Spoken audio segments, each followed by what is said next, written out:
Student, जैसा कि आप पिछले वीडियो में एक्टिविटीज ऑफ रेवोल्यूशनरीज के बारे में पढ़ा, इसमें आपने देखा कि कुछ भारतीय जो शांतिपूर्वक आंदोलन से अंग्रेज़ न मानने पर उन्होंने हथियार उठाए और क्रांति शुरू की। उनमें से जैसे भगत सिंह, चंद्रशेखर आज़ाद, राजगुरु, ये जो थे महान क्रांतिकारियों में से थे जो अपने प्राणों की आहुति देने से भी पीछे नहीं हटे।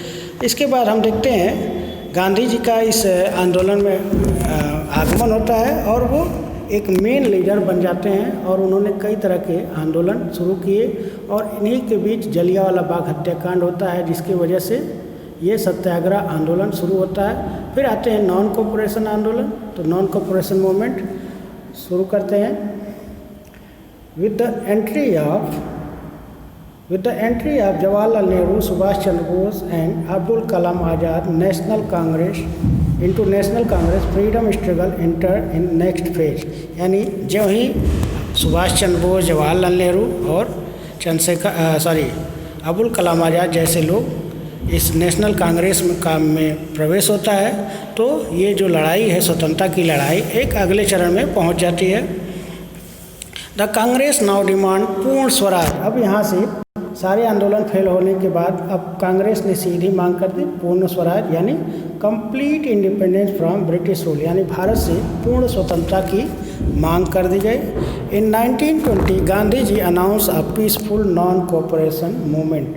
और गांधी जी ने 1920 में एक आंदोलन चलाया जिसको हम नॉन कोऑपरेशन यानी असहयोग आंदोलन बोलते हैं।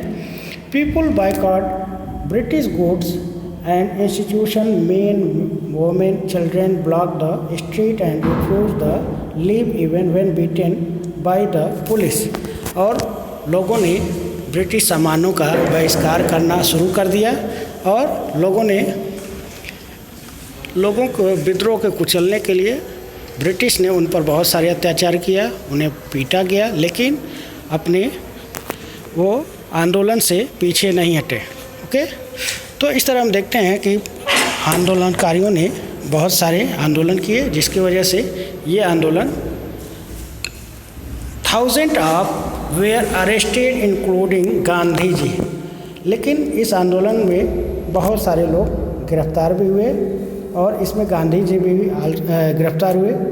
The movement was withdrawn with Gandhi ji in 1922 when it turn violent in some places. 1922 में ये आंदोलन वापस ले लिया गया क्योंकि चौरी चौरा हत्याकांड के बाद से ये आंदोलन हिंसक हो गया था, जिसकी वजह से इन्होंने ये आंदोलन वापस कर लिया। आंदोलन वापस करने का रीज़न क्या था? He strongly believe that the movement could be successful only through non violence. उनका मानना था कि आंदोलन केवल अहिंसा के माध्यम से ही सफल हो सकता है। नेक्स्ट जो आंदोलन उन्होंने शुरू किया 1930 में, civil obedience movement.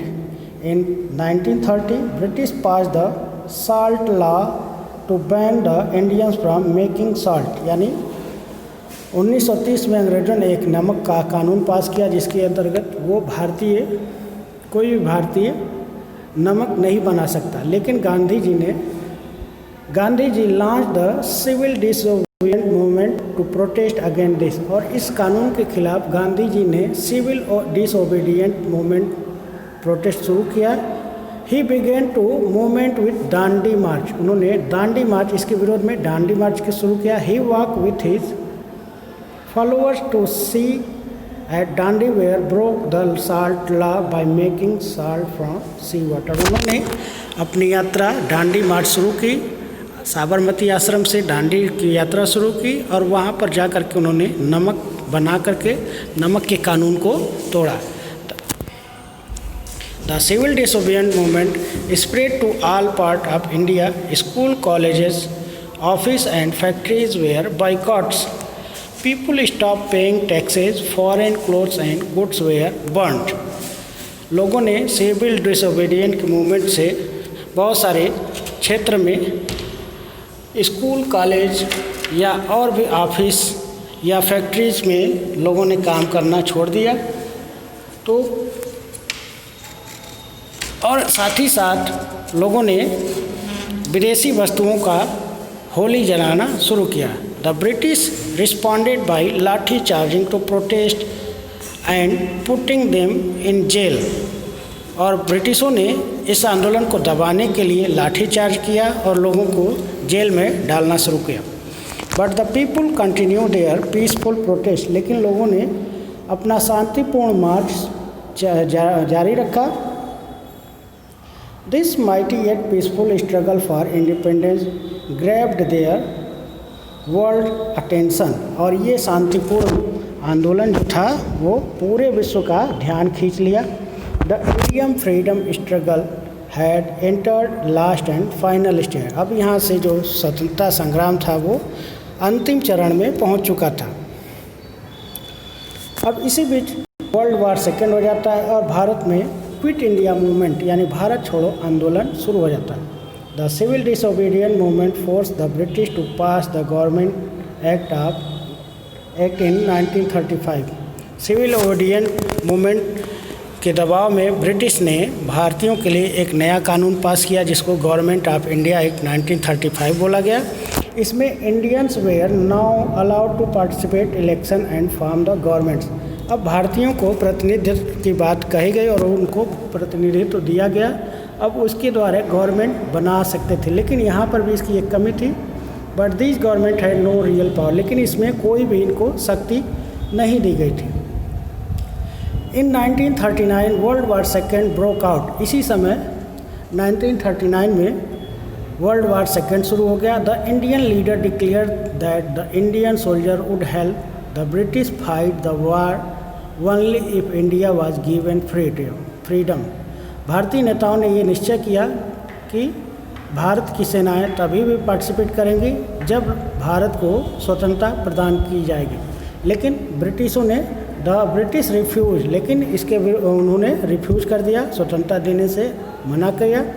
In anger the Congress launch quit India movement. और इसी के चलते कांग्रेस ने क्विट इंडिया मूवमेंट 1942 में लॉन्च किया.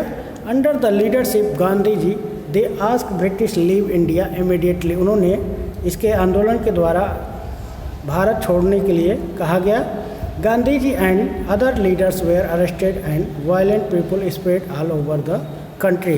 गांधी जी और उनके दूसरे लीडर्स इस आंदोलन में अरेस्ट किए गए और ये आंदोलन पूरी तरह से दूसरे देश में हिंसक रूप में दूसरे देश में फैल गया.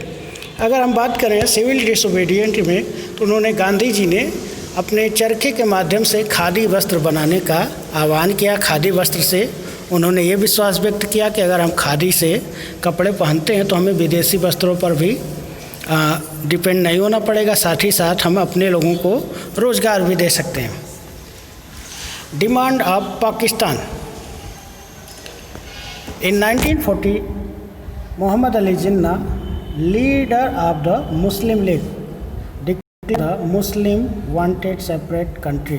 1940 में मोहम्मद अली जिन्ना जो मुस्लिम लीग के नेता थे उन्होंने पाकिस्तान अलग देश की मांग की. Gandhi ji and Nehru however were against this. लेकिन गांधी जी और दूसरे नेता इस विभाजन के खिलाफ थे. लेकिन अंग्रेज़ों ने इसके लिए बहुत ही घृणित कार्य किए. उन्होंने पूरे देश को डिवाइड किया. World war second ended in 1945. It curse Britain economy. अगर हम देखें तो 1945 में जब वर्ल्ड वार सेकेंड खत्म हुआ लेकिन इसने ब्रिटेन की पूरी अर्थव्यवस्था को तोड़ करके रख दिया. Unable to continue the fight against the freedom fighter the British government finally agreed the free India. और इस कारण से भारतीयों पर शासन न कर पाने की वजह से और स्वतंत्रता संग्राम की लगातार लड़ाइयों से ब्रिटिश गवर्नमेंट ने भारत को स्वतंत्र करने का निर्णय किया. Before living how ever the British divided India into 2 countries on the basis of religion. लेकिन जाने से पहले ब्रिटिशों ने भारत को 2 पार्ट में डिवाइड किया, भारत और Pakistan. And thus after century the foreign rule and years of bitter struggle suffering India finally became an independent country on 15 अगस्त 1947. शताब्दियों की प्रताड़ना पीड़ा के बाद और संघर्षों के बाद भारत आखिरकार 1947 में 15 अगस्त 1947 को भारत आज़ाद हुआ और इस तरह से भारत जो है पूर्ण देश बना। नेक्स्ट वीडियो में हम इस लेसन से संबंधित कुछ प्रश्नों को देखेंगे। धन्यवाद।